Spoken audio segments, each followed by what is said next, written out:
Hello students, welcome to better institute of professional studies online classes. पिछली class में हमने जाना था फॉर्मेट स्ट्रिंग के बारे में एंड आपके कांस्टेंट के बारे में। आज की क्लास में हम जानेंगे कंट्रोल स्टेटमेंट के बारे में, जिन्हें हम कंट्रोल स्ट्रक्चर के नाम से भी जानते हैं। तो जैसा कि मैं जानता हूँ कि हमने इसे सी प्लस प्लस और भी कई लैंग्वेजों में पढ़ा था। यानी जितनी प्रोग्रामिंग लैंग्वेज होती हैं, चाहे वो सी लैंग्वेज हो, चाहे वो सी प्लस प्लस हो, चाहे वो फॉक्स प्रो हो, चाहे वो विजुअल बेसिक हो, चाहे वो जावा हो, चाहे वो सी शार्प हो, कोई सी भी लैंग्वेज हो, हर लैंग्वेज के अंदर कंट्रोल स्टेटमेंट का यूज किया जाता है।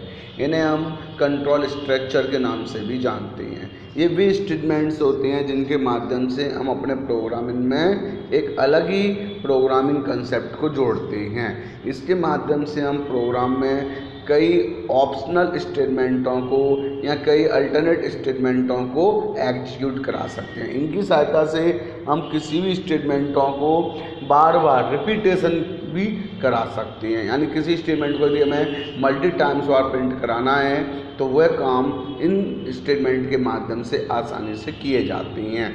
चलिए बात करते हैं यहाँ पर कि कंट्रोल स्टेटमेंट में कौन कौन से स्टेटमेंट यूज किए जाते हैं। तो सबसे पहला स्टेटमेंट आपको दिखाई दे रहा है यहाँ पर, मेक इन डिसीजन। यानी जो कंट्रोल स्टेटमेंट है वो आपके दो प्रकार की होते हैं। एक आपका होता है ब्रांचिंग, जिसे हम ब्रांचिंग के नाम से जानते हैं, है ना, और दूसरा होता है आपका लूपिंग। तो इस प्रकार से दो स्टेटमेंट होते हैं जिन्हें हम ब्रांचिंग और लूपिंग के नाम से जानते हैं। तो ब्रांचिंग यानी डिसीजन मेकिंग के लिए, यानी जब भी हमें कोई मल्टीपल स्टेटमेंट में से किसी एक पर्टिकुलर स्टेटमेंट को सिलेक्ट करना होता है तो उसके लिए हमें ब्रांचिंग या डिसीजन मेकिंग स्टेटमेंट की आवश्यकता होती है। इन्हें हम कंडीशनल स्टेटमेंट भी कहते हैं। तो यहाँ पर पहला दिया गया हमारा मेक इन डिसीजन में इफ़ एल्स के बारे में। तो आप लोगों ने इफ़ एल्स का प्रोग्राम पहले ही पढ़ा हुआ। इसका फ्लो चार्ट कुछ इस प्रकार से बनता है, जैसे यहाँ पर हमने लिखा स्टार्ट, है ना। इसके बाद यहाँ पर हमने कोई भी इनपुट दिया और उस इनपुट को हमने कंडीशनल के माध्यम से चेक किया, है ना। यहाँ पे लगा दिया हमने कंडीशन।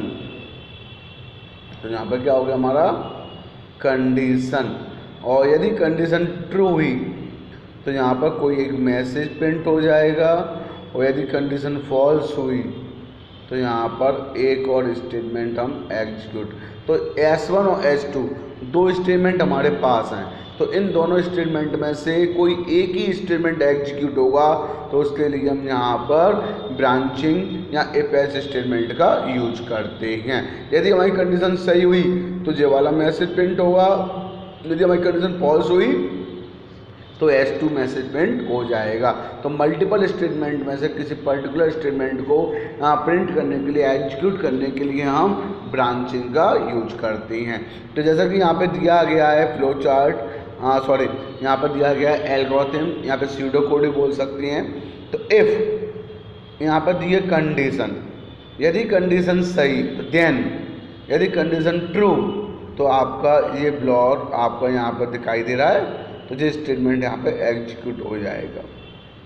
तो यहाँ पे दिया गया है कि इफ़ कंडीशन इज ट्रू तो आपका ये वाला statement, otherwise condition is false तो ये वाला स्टेटमेंट, और यदि आपके पास कोई भी कंडीशन ऑप्शन नहीं बचा है तो लास्ट में एल्स वाला स्टेटमेंट।